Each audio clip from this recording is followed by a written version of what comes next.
নমস্কাৰ জনাইছো সকলোকে তো সংখ্যা প্ৰণালী ক্লাছ 9ৰ এই যেটো লেসন আমাৰ ইউনিট 1 ৰ যেটো আছে ইউনিট 1 সংখ্যা প্ৰণালী আটাইকে ষ্টুডেন্টে এটো স্কিপ কৰে বা এটো ক্যাজুয়ালি লৈ লয় বাট এটো আটাইকে ইম্পৰ্টেন্ট এটা ইউনিট হয় সংখ্যা প্ৰণালী এই যে নাম্বাৰ বুলি যে আমি কম সংখ্যা এই সংখ্যা মানে আটাইকে এখন পৃথিৱীত যিমান যি আমি ম্যাথমেটিক্স পঢ়িম যিমান আগলৈকে গৈ থাকিম নাম্বাৰৰে খেল সেইকাৰণে আমি এই লেসনটো খুব ভালকৈ আমি পঢ়িব লাগে আৰু ইয়াতে বিভিন্ন ধৰণৰ বস্তু আছে তো মই দুটা তিনিটা পাৰ্টত এইটো লেসন বা এইটো পাঠ অকনমান ক্লিয়াৰিটিৰ কাৰণে ডিসকাস কৰিম অলৰেডি ক্লাছত কিছুমান কথা বুজোৱা হয় কিছুমান সময়ৰ অভাৱত কোৱা নহয় এটা জাস্ট এনেকুৱা কেইটামান ইম্পৰ্টেন্ট কথা কভাৰ কৰিম সো সংখ্যা প্ৰণালী যে এখন পৃথিৱীত আমি সৰু পাই পাইছো যে বহুত ধৰণৰ সংখ্যা আছে সৰুতে আমাক কয় যে পূৰ্ণ সংখ্যা কি আছিলে মৌলিক সংখ্যা যৌগিক সংখ্যা যুগ্ম সংখ্যা স্বাভাৱিক সংখ্যা অখণ্ড সংখ্যা পৰিমেয় সংখ্যা বোলা বস্তু এটা আহিলে যোৱা বছৰ ক্লাছ 8ত তাৰ পিছতে আহিলে আকৌ অপৰিমেয় সংখ্যা এনেকৈ অজস্ৰ বস্তু আমি আহে গতিকে বস্তুখিনি সিজিল কৰি যদি আমি চাব যাওঁ নাচালে অলপ দিগদাৰ হয় এখানে সিজিল কৰি চাব লাগে সোয়া মেইন যেটো মানে মেইন ভাগ হেতু হৈছে এটা বাস্তৱ সংখ্যা বুলি আমি মেইন বাস্তৱ সংখ্যা নামেৰে আমি তাৰ মানে কি কৰো এটো হৈছে মেইন প্যাৰেন্ট ক্লাসিফিকেশন মানে মেইন বাস্তৱ সংখ্যা তো ইয়াৰ আন্ডাৰত থাকে দুই প্ৰকাৰৰ সংখ্যা কিছুমানক বুলি কম আমি পৰিমেয় সংখ্যা আৰু কিছুমানক আমি বুলি কম অপৰিমেয় সংখ্যা হয়নে বাস্তৱ সংখ্যা আমি ৰিয়েল নাম্বাৰ বুলি কম পৰিমেয় ৰেশনাল ইৰৰেশনাল আচ্ছা এই পৰিমেয় সংখ্যা আকৌ কিছুমান ভাগত ভগা হৈছে কিছুমানক কৈছে স্বাভাৱিক সংখ্যা বুলি নেচাৰেল নাম্বাৰ কেইটামানক কৈছে আকৌ কি আছিল পূৰ্ণ সংখ্যা ক্লাছত তোমালোকৰ আছে পূৰ্ণ সংখ্যা আকৌ কেইটামানক কৈছে যে অখণ্ড সংখ্যা এই গোটেইবিলাক পৰিমেয় সংখ্যাৰ ভিতৰতে আছে ঠিক আছে আৰু অপৰিমেয় সংখ্যাটো অপৰিমেয় সংখ্যা হয় আচ্ছা ক্লাছ 8ত তোমালোকে পাইছিলা পৰিমেয় সংখ্যা কি পৰিমেয় সংখ্যা মানে হৈছে যেটো সংখ্যা আমাৰ p/q অৰ্থাৎ সামথিং ডিভাইডেড বাই সামথিং কিবা এটা ডিভাইডেড বাই কিবা এটা হৈ থাকে properly defined হৈ থাকে তাকে আমি কি কম পৰিমেয় সংখ্যা বুলি কম পৰিমেয় সংখ্যাত এটাই মানে কন্ডিশন আছিল যে তলৰটো আমাৰ কি হ'ব নোৱাৰে 0 হ'ব নোৱাৰে other then 0 it can be anything আচ্ছা যিবিলাক তোমালোকে ভগ্নাংশ পোৱা 2/1 3/5 কোৱা -10/7 কোৱা এনেকুৱা যিমান যি এনেকুৱা ফ্ৰেকশন বা ভগ্নাংশ সব আমাৰ পৰিমেয় সংখ্যাৰ ভিতৰতে পৰে ঠিক আছে এতিয়া যেতিয়া জাস্ট নম্বৰ এটা দিম 6 এই 6টো পৰিমেয় সংখ্যা হয় না নহয় এনসাৰ হৈছে হয় কিয় কাৰণ আমি জানো সকলো নম্বৰৰ তলত আমাৰ 1 এটা থাকে গতিকে ইয়াতে এই 1 টোৱে আমাৰ কিউ নিচিনা হৈ আছে আৰু এটো পি ৰ নিচিনা হৈ আছে তো p/q আকাৰত আছে গতিকে এনেকুৱা ধৰণৰ যিবিলাক সংখ্যা 10 20 15 এনেকুৱা ধৰণৰ যিবিলাক আমাৰ নাম্বাৰ আছে সেইবিলাক আমি পৰিমেয় সংখ্যা বুলি কওঁ এখিনি হৈছে পৰিমেয় সংখ্যা আচ্ছা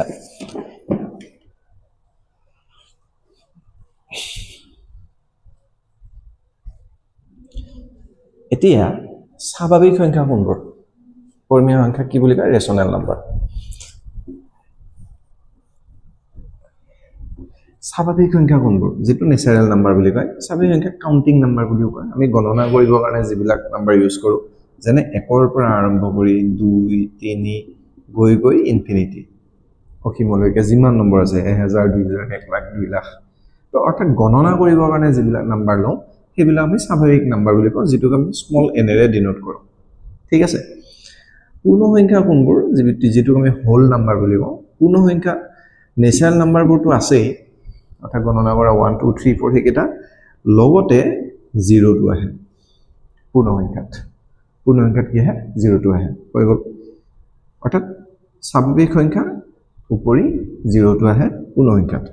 অখণ্ড সংখ্যা কোনটো চোৱা অখণ্ড শব্দটোতে এটা কি আছে খণ্ড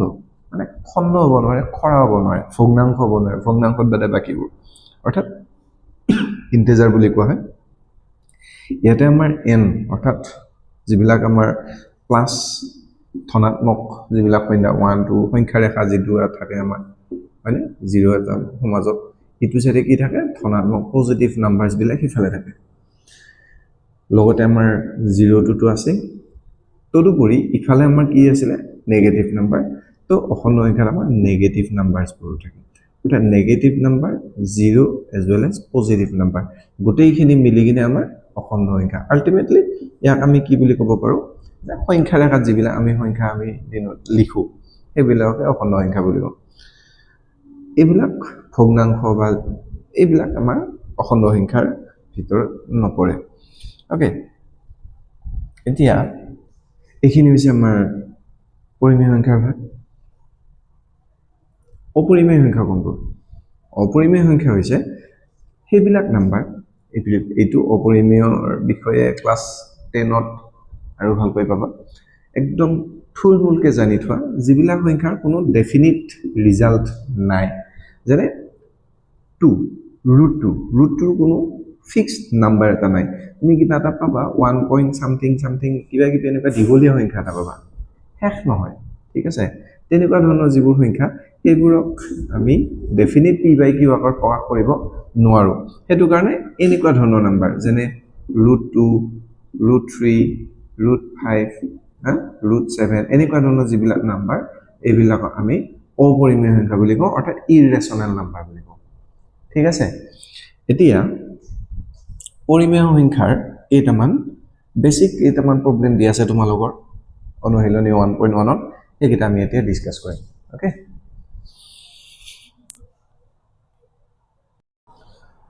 আচ্ছা এতিয়া অনুশীলন আমাৰ 1 নম্বৰ যেটো কোৱেশ্চন তোমালোকৰ আছে যে শূন্যটো পৰিমেয় সংখ্যা হয় না নহয় সুধিছে আৰু ইয়া p বাই q আৰ্হিত প্ৰকাশ কৰিব পাৰি না আমি ইয়াৰ আগতে দেখিলো যে পৰিমেয় সংখ্যা কি হয় পৰিমেয় সংখ্যা কোনবোৰ নহয় অপৰিমেয় সংখ্যা কি এই গোটেইখিনি বস্তু আমি চালো এটা কোৱেশ্চনটো হৈছে শূন্যটো চোৱা শূন্যটো এটা কি সংখ্যা পূৰ্ণ সংখ্যা আৰু সকলো ধৰণৰ পূৰ্ণ সংখ্যাত তলত আমাৰ কি থাকে পূৰ্ণ সংখ্যা বুলি নহয় যিকোনো এটা সংখ্যাৰ তলত আমাৰ 1 এটা থাকে গতে শূন্যটো এটা যেহেতু আমাৰ এটা পূৰ্ণ সংখ্যা গতে ইয়াৰ তলতো এটা এটা থাকিব অৰ্থাৎ যদি এক থাকে এনেকৈ হ'ব 0 টোৰ তলতো 1 এটা আছে নাই গতিকে এটো এটা p বাই q আৰ্হিতে আছে এটো p জায়গাত আছে আৰু এটো q জায়গাত আছে তো p বাই q আৰ্হিত আছে আৰু কন্ডিশনটো কি আছিল যে তলৰটো 0 হ'ব নোৱাৰে তো তলৰটো আমাৰ 1 আছে ওপৰ পিক লৈটো আমাৰ একো কোৱা নাই ওপৰটো যিকোনো হ'ব পাৰে 0 হ'ব পাৰে 1 2 3 যি হ'ব পাৰে তলৰটো মাত্ৰ 0 হ'ব নোৱাৰে গতিকে ডেফিনেটলি কি আমাৰ কি হ'ব পাৰে পৰিমেয় সংখ্যা হ'ব পাৰে শূন্যটো তে কি লিখিব লাগিব যে শূন্যটো এনেকৈ তোমালোকে লিখিব লাগিব এনসাৰটো লিখি লোৱা বহিত শূন্যটো এটা পৰিমেয়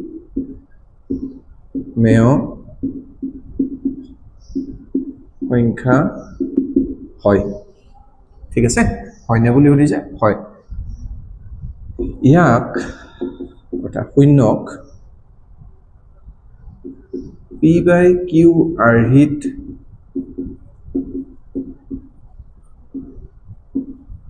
প্ৰকাশ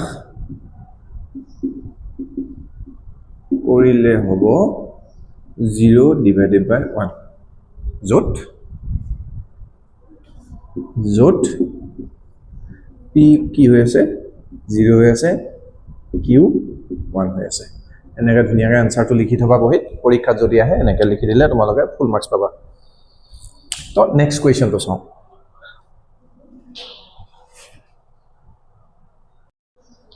তো 2 নম্বৰ কোৱেশ্চনটো আছে 2 নম্বৰ কোৱেশ্চন 3 আৰু 4 এৰ মাজত থকা 6টা পৰিমেয় সংখ্যা লেখা এটা 6টা কাৰ মাজত 3 আৰু 4 এৰ মাজত आंसर চোৱা যেতিয়া 1 2 3 4 5 6 এনেকৈ আমি লিখি যাও ইহঁতৰ মাজতো একো সংখ্যা নাই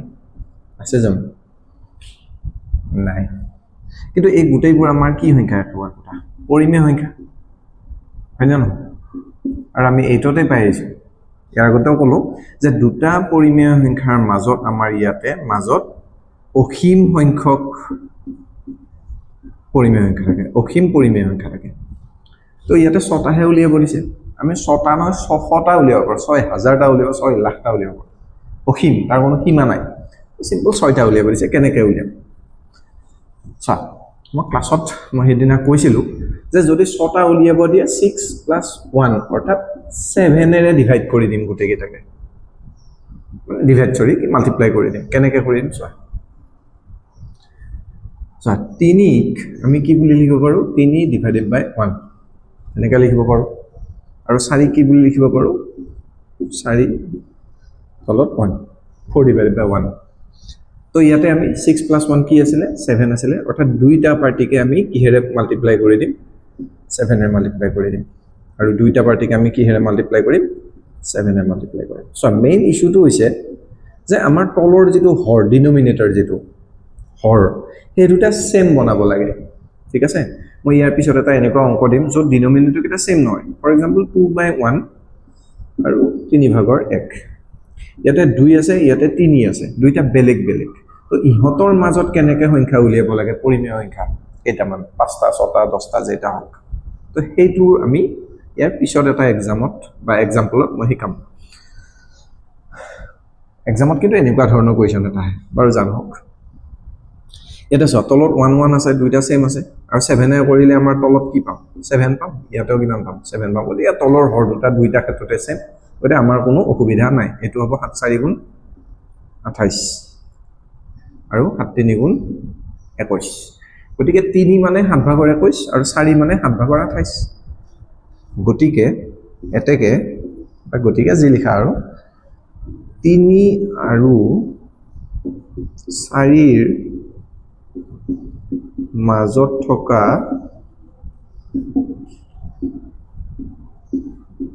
6টা পৰিমেয়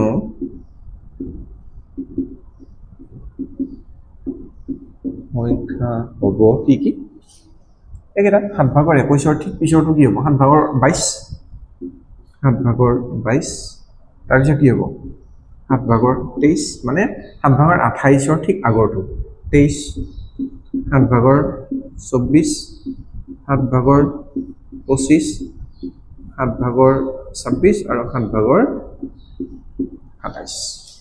তো 6টা উলিয়াব দিছে আমি 6টা পৰিমেয় সংখ্যা উলিয়াই দিলো এইটোৱে হৈছে এইটো কোৱেশ্চনৰ আনসাৰ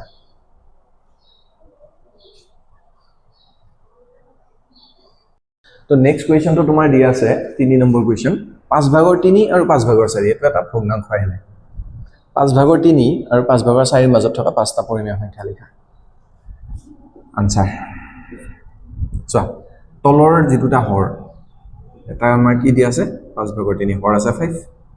আৰু এটা 5 আৰু ওপৰত কি আছে 4 তলৰো 5 গতিকে আমাৰ ইছ্যু নাই কেইটা উলিয়াই দিছে 5টা উলিয়াব দিছে গতিকে কিহেৰে মাল্টিপ্লাই কৰিম 6এৰে কি কৰি দিম ইয়াকো 6এৰে মাল্টিপ্লাই কৰিম 5 আৰু 3 দুইটাকে 6এৰে মাল্টিপ্লাই কৰি দিছো আৰু ইয়াতে ইহঁতকো 6এৰে মাল্টিপ্লাই কৰি দিছো কিমান হ'ব এটো হ'ব 5 6 গুণ 30 আৰু এটো হ'ব কিমান 18 এটো হ'ব 30 এটো হ'ব 24 গতিকে 5/3 মানে 30/18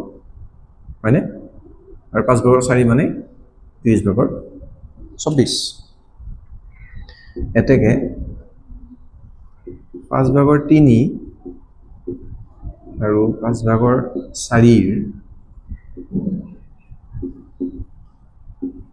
মাজৰ 5টা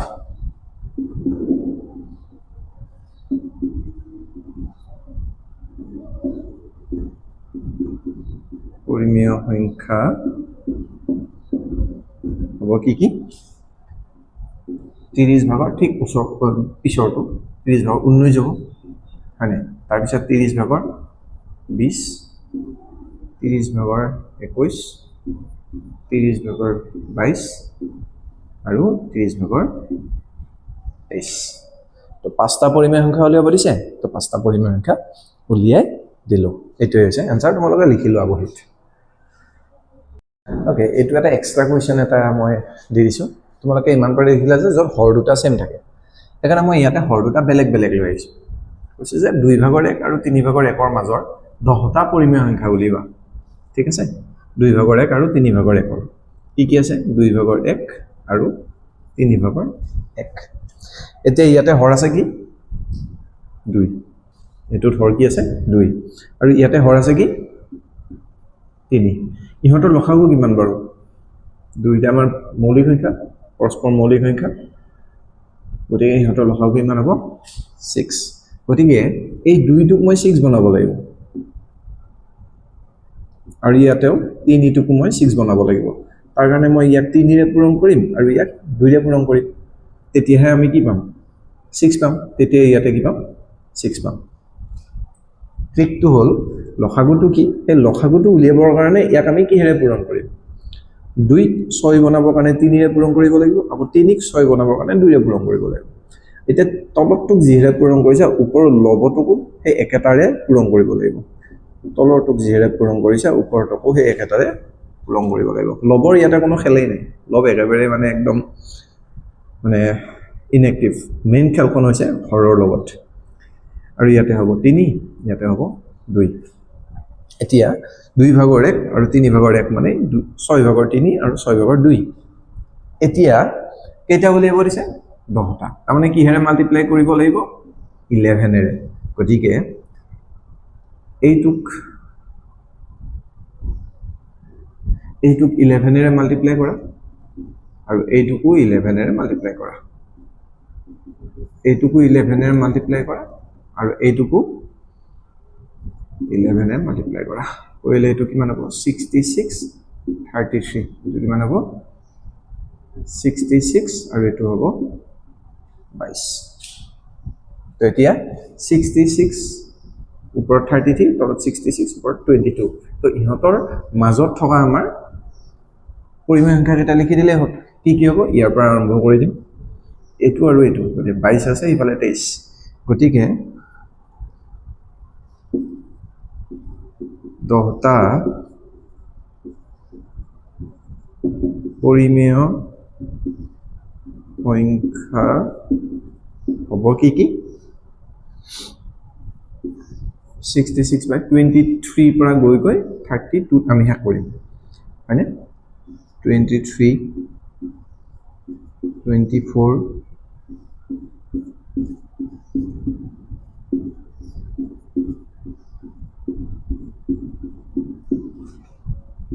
লিখি গ'লে হ'ল আৰু 66, 29, 63, 30, 66, 31 আৰু 66, 32। কেইটা আছে? 1, 2, 3, 4, 5, 6, 7, 8, 9, 10। তো 22 ঠিক পিছৰটো 23 পৰা লিখি লিখি 33 ঠিক আগৰটো, মানে 22 আৰু 33ৰ মাজৰ কেইটা ওপৰটো লিখি দিলে হৈ গৈছে। তো 10টা উলিয়াব দিছে, 10টা উলিয়াই দিলোঁ। এনেকৈ কৰিব লাগিব অংকবোৰ দেই। এইটো এক্সট্ৰা বুলি তোমালোকে বহীত লিখি থৈ দিব পাৰা। তো নেক্সট লেচনটো আছে তোমালোকৰ, নেক্সট লেচন নহয়, সেই একেটা পাঠ। তাতে নেক্সট টপিকটো আছে অপৰিমেয় সংখ্যা।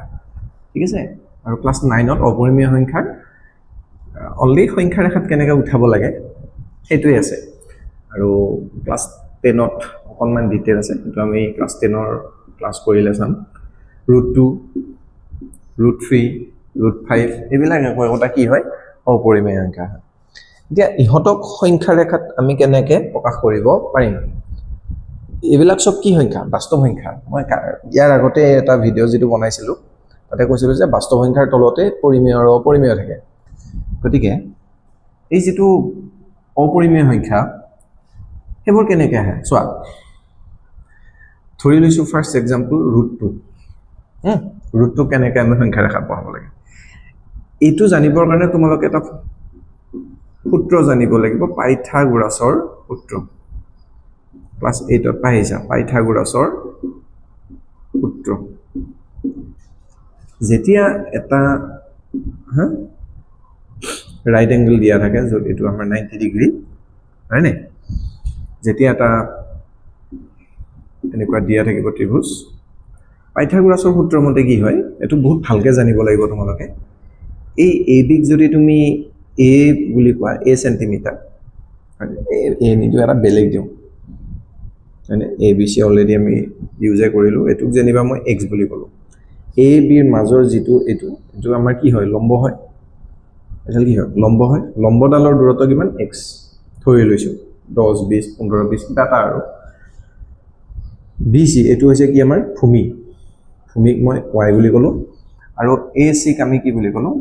z বুলি কলো এটা পাইথাগোৰাছে কৈছে যে z square is equal two এইটো যেটো z square is equal two মানে আমাৰ কৰ্ণডালৰ স্কয়াৰ ইজ ইকুৱেল টু কিমান হ'ব এই দুডালৰ স্কয়াৰৰ প্লাস অৰ্থাৎ x square plus y square এইটো হৈছে আমাৰ পাইথাগোৰাছৰ ফৰ্মুলা যদি মই x y z নিদি কিনে মই কম সিম্পল এটা প্ৰবলেম এটা দি কিনে কম a b c যদি এইডালৰ দৈৰ্ঘ্য যদি 2 সেন্টিমিটাৰ হয় এইডালৰ যদি 3 সেন্টিমিটাৰ হয় তেনলে এইডালৰ কিমান হ'ব পাইথাগোৰাছৰ সূত্ৰ ব্যৱহাৰ কৰি তো আমি কি জানো যে ac স্কয়াৰ এইডাল স্কয়াৰ is equal to এইডাল স্কয়াৰ প্লাস এইডাল স্কয়াৰ তো ab square plus bc square তো ab স্কয়াৰ মানে কিমান ab ভ্যালু কিমান আছে 2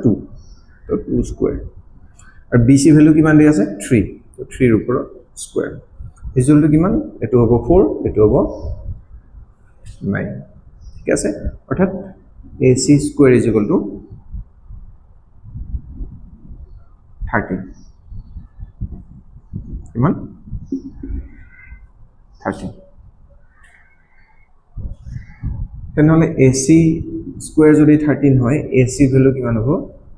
√13 অৰ্থাৎ এডালৰ ডিসটেন্স কিমান হ'ব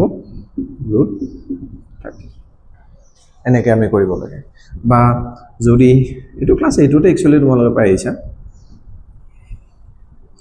যদি এইডালৰ ভ্যালু যদি 3 দিয়ে এইডালৰ ভ্যালু যদি 4 দিয়ে তেনহলে কিমান হ'ব ac স্কয়াৰ কিমান ac square is equal two ab square plus bc square ab square মানে কিমান 3 স্কয়াৰ bc স্কয়াৰ মানে কিমান 4 স্কয়াৰ 3 স্কয়াৰ মানে 9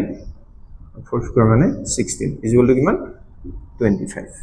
অৰ্থাৎ ac square is equal two কিমান 25 তেনহলে ac মানে কিমান হ'ব 5 অৰ্থাৎ √25 is equal to 5 √25 মানে কি হয় 5 অৰ্থাৎ এইটো ভ্যালু কিমান হ'ব 5 সেন্টিমিটাৰ মানে যদি গুটি কেটা সেন্টিমিটাৰ থাকে এইটো হৈছে আমাৰ পাইথাগোৰাছৰ সূত্ৰ তো এই সূত্ৰটোই ব্যৱহাৰ কৰি আমি এই অংক এই নিকুৱা ধৰণৰ অংক কৰিব লাগে যে সংখ্যা ৰেখাত আমি অপৰিমেয় সংখ্যা প্ৰকাশত এইটো বস্তু ইউজ হয় সো অপৰিমেয় সংখ্যা মানে কি এটা ধৰি লৈছো √3 হয় আচ্ছা 2 মানে কিমান 1 + 1 এটোটো জানো আমি হয়নে না নহয় হয় তো √2 মানে কিমান হ'ব এটো 1 মানে কি 1 স্কয়াৰ এটো 1 মানে কিমান 1 স্কয়াৰ অৰ্থাৎ 1 আৰু 1 ৰ স্কয়াৰৰ পাস কৰি দিলে আমি √2 পাম হয়নে হেতু কথা মনত ৰাখিবা কি হ'ব লাগিব 1 আৰু 1 কি হ'ব লাগিব 1 আৰু 1 তো আমি এডাল আমাৰ কি সংখ্যা এটো आंसर মাজত কি আছে 0 এটো কিমান 1 এটো 2 এটো 3 তো 0 ৰ পৰা 1 ৰ এটো 1 ইউনিট এটো 0 ধৰো এটো a ধৰো ঠিক আছে এটো 0 এটো o বুলি ধৰি লোৱা আৰু এটো a বুলি ধৰি লোৱা এটো 1 ইউনিট 1 একক এটো কিমান 1 একক তো এটো যদি 1 একক মানে 1 সেন্টিমিটাৰ হ'ব পাৰে এখিনি 1 মিটাৰ হ'ব পাৰে 1 একক 1 কিলোমিটাৰো হ'ব পাৰে তো 1 একক তো এটো যিমান ডিসটেন্স আছে এটা লম্ব এটা লাগে সেম ডিসটেন্সত 1 ইউনিটে হ'ব লাগিব কাৰণ দুই বিনা আমাৰ কি হ'ব লাগিব 1 1 হ'ব লাগিব এটো যিমান আছে ইফালেও এইটো 1 একক এটা থৈ দিলোঁ ঠিক আছে গতিকে যদি এইটো আমাৰ কি হয় 90 ডিগ্ৰী পুৰাপুৰি লম্ব এটা লাগিছে হয় নাই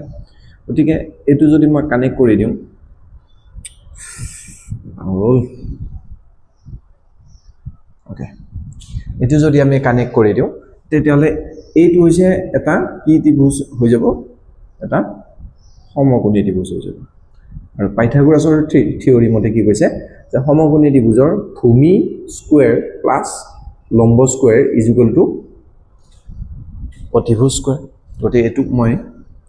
বি নাম দিছো গতিকে ও এ বি এটা কি হ'ব ইয়াত ও এ ইকুৱেল টু কিমান 1 একক আৰু এ বিও কি একক 1 একক ওৰ পৰা ও আৰু বি সংযোগ কৰা হ'ল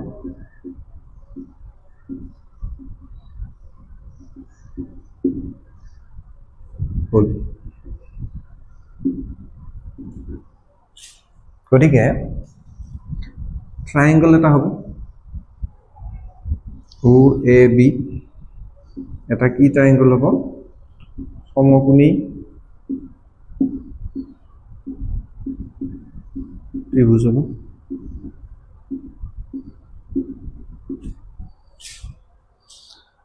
আমি জানো কি জানো আমি জানো যে সমকোণী ত্ৰিভুজত পাইথাগোৰাছৰ ফৰ্মুলা ব্যৱহাৰ কৰি ও বি স্কয়াৰ কি আছে O B square is equal to O A square এটো ভ্যালু কিমান ধৰিছো এ ধৰি মানে নামটো কি দিছো O A square plus A B square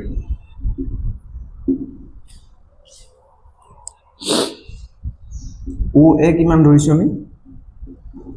1 square আৰু এ বিও কিমান ধৰিছো 1 স্কয়াৰ ইজ ইকুৱেল টু কিমান হ'ব 1 স্কয়াৰ মানে 1 স্কয়াৰ মানে 1 ইজ ইকুৱেল টু কিমান 2 অৰ্থাৎ O B square is equal to 2 যে ও বি কিমান হ'ব এটো কিমান হ'ব ও বি কিমান পালো আমি 2 একোটো অসুবিধা নাই এতিয়া ইয়াতে তোমালোক বহিত যেতিয়া কৰিবা ইয়াতে কাটা কম্পাস ব্যৱহাৰ কৰিবা ইয়াতে যেটো জুমটো কেন্দ্ৰটো ইয়াত লবা লৈ কিনে ইয়াতে কাঠ পেন্সিল লৈ কিনে ইয়াক ব্যাসাৰ্ধ হিচাপে লৈ এটা বৃত্ত এটা আঁকিবা এনেকা বৃত্ত এটা আঁকিবা আঁকিলে এই বৃত্তটো আহি সংখ্যাৰ যিটো বিন্দুত কাটিব সেই বিন্দুটোকে আমাৰ ৰুট 2 বিন্দু বুলি ক'ব পাৰিম অৰ্থাৎ এটোটো সেম এটোৰ পৰা এটো ডিসটেন্স কিমান √2 মিটাৰ বা √2 সেন্টিমিটাৰ অৰ্থাৎ √2 একক এতিয়া হি নামি যদি আহে এগিনে সংখ্যাৰ যিটো বিন্দুত কাটে আলটিমেটলি সেই বিন্দুটোৱে কি হ'ব √2 ভ্যালু হ'ব তো সংখ্যা ৰেখাক আমি অপৰিমেয় সংখ্যা প্ৰকাশ কৰিলো কি কৰিব দিছিল √2 তো √2ক আমি প্ৰকাশ এনেকে কৰি দিলো তো এনেকে কৰিব লাগে অংকবোৰ √2 নেক্সট আৰু এটা চাও ধৰি লৈছো √5 বাৰু আমি √3 চাও তাৰ পিছত √5 চাও তো 3 √3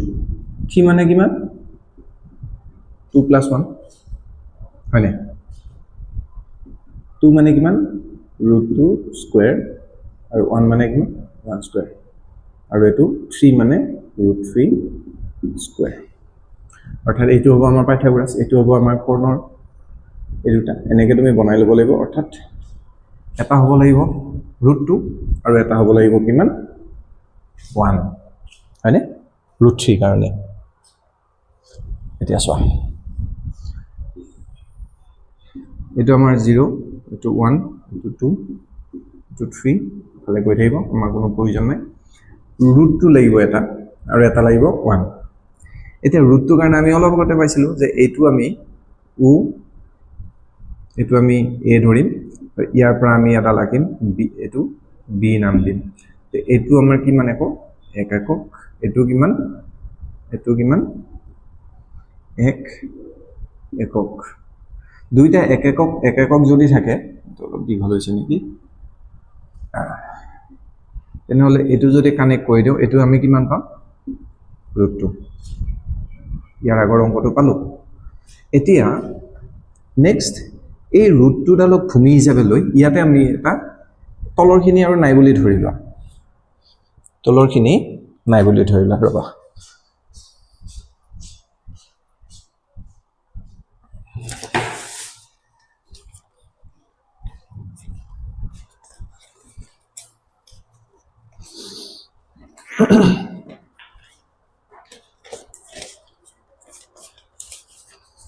এই তলৰখিনি নাই বুলি ধৰি লোৱা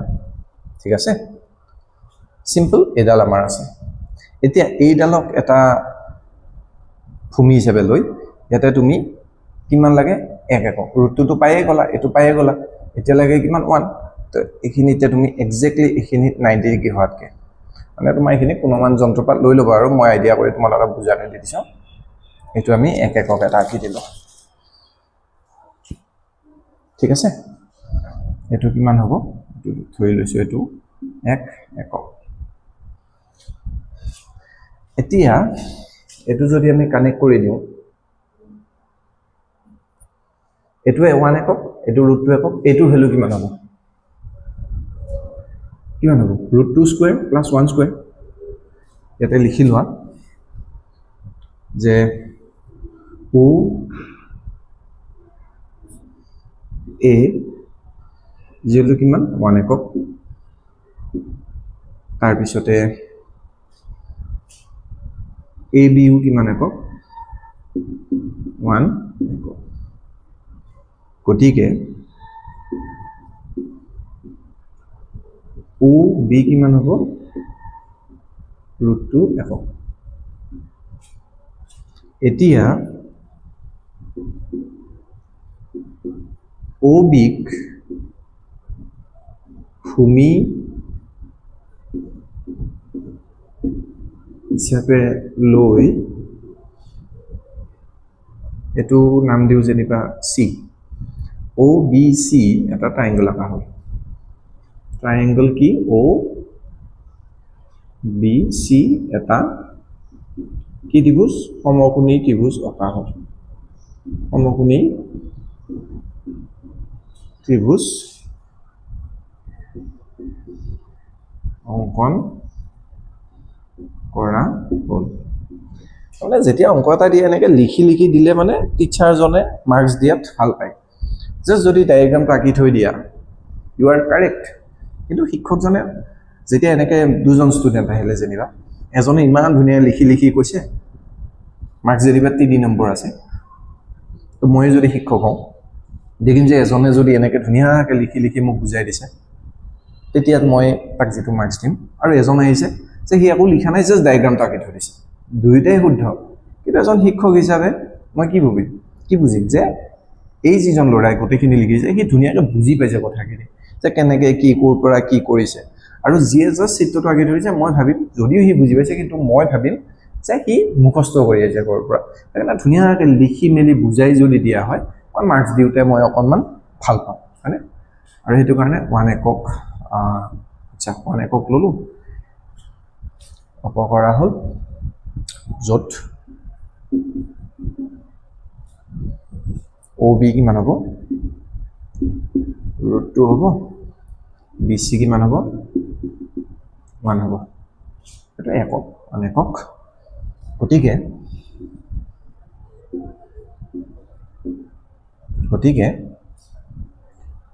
ও সি ইকুয়াল কিমান হ'ব গতিকে ও সি ইকুয়াল কিমান হ'ব OC স্কয়াৰ পাইথাগোৰাছৰ ফৰ্মুলা OC স্কয়াৰ কাৰণ এটো এটা সমকোণী ত্ৰিভুজ যত এটো এটা আমাৰ কৰ্ণ এটো ভূমি এটো লম্ব তো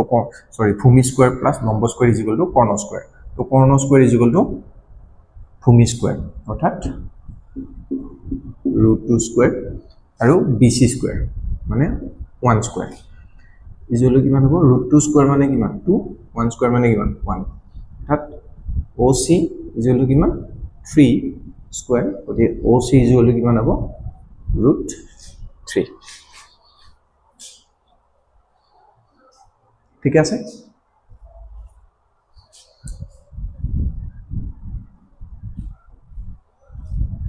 এটো কিমান হ'ব √3 গতিকে আৰু আমাৰ কাম শেষ এইখিনিতে তুমি কাটা কম্পাছটো লোৱা লৈ কিনে এইটোক আমাৰ ব্যাসাৰ্ধ হিচাপে লৈ তুমি এটা বৃত্ত এটা অংকন কৰা মানে লেখিনমানলৈকে আহিব নেকি যদি আহে তেনেহ'লে এই ভ্যালুটোৱে হ'ব কিমান √3 ৰ ভ্যালু সংখ্যা ৰেখাত তো এনেকৈ আমি অংকটো নেক্সট কৰিব লাগিব তাৰপিছত যদি আমাক √5 দিয়ে হয়নে √5 দিলে কি হ'ব বাৰু এইখিনি লিখি ল'বা দেই তুমি ভিডিঅ'টো পজ কৰি এইবোৰ নোটছৰ কপিত নোট ডাউন কৰি ল'বা নেক্সট আছে তোমালোকৰ অনুশীলনী 1.2 ৰ 3 নম্বৰ অংকটো √5 বহাব দিছে সো 5 মানে কিমান 4 + 1 ৰাইট 4 মানে কিমান 2 স্কয়াৰ প্লাস এটো কিমান 1 স্কয়াৰ 5 দেখে √5 মানে কিমান হ'ব এটা অৰ্থাৎ এটা হ'ব লাগিব তোমাৰ কি 2 আৰু এটা হ'ব লাগিব 1 সিম্পল গতিকে সংখ্যা ৰেখাটো আছে আচ্ছা এটো অলপ লিখিব লাগিব তো গতিকে মই এইখিনিতে কৰি দিছো কিমান হ'ব √5 মানে কিমান পাইছো আমি 2 স্কয়াৰ প্লাস 1 স্কয়াৰ হয় এইটো হ'ব 0 এইটো হ'ব 1 এইটো হ'ব 2 এইটো হ'ব 3 মানে গৈ থাকিব তো এটা ভ্যালু কিমান হ'ব 2 মানে এইটো 1 একক এইটো 2 একক গতিকে এবাৰ কি কৰিম এইটো O নাম দিম এইটো A নাম দিম এবাৰ এই গোটেইখিনি ইয়ালৈকে ল'ব লাগিব ইয়াৰ আগতে আমি এইখিনি লৈ আছিলো এবাৰ এইখিনি ল'ব লাগিব কাৰণ 2 একক লাগে আমাক এনে দুটা ঘৰ ল'ব লাগিব আৰু পিছৰটো সিম্পল 1 একক গতিকে 1 একক এইখিনি হ'লে হ'ল এইখিনি যদি 1 একক এইখিনি সমান আছে ঠিক আছে এটো নাম দিম C এই পইণ্টক এটো কিমান একক 1 একক OA আকিলো AC আকিলো এতিয়া OC কানেক্ট কৰি দিলো এতিয়া OC ৰ ভ্যালুটো কিমান হ'ব ইয়াত কি ট্ৰায়াঙ্গল OAC এটা কি ট্ৰায়াঙ্গল সমকোণী ত্ৰিভুজ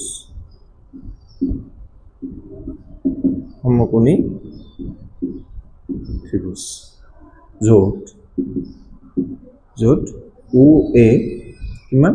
2 একক আৰু AC এটা বি ললে ন অসুবিধাটো কি আছে হয় না নহয় এটা বি লও ন সিধা সি লৈকে কেলে যাও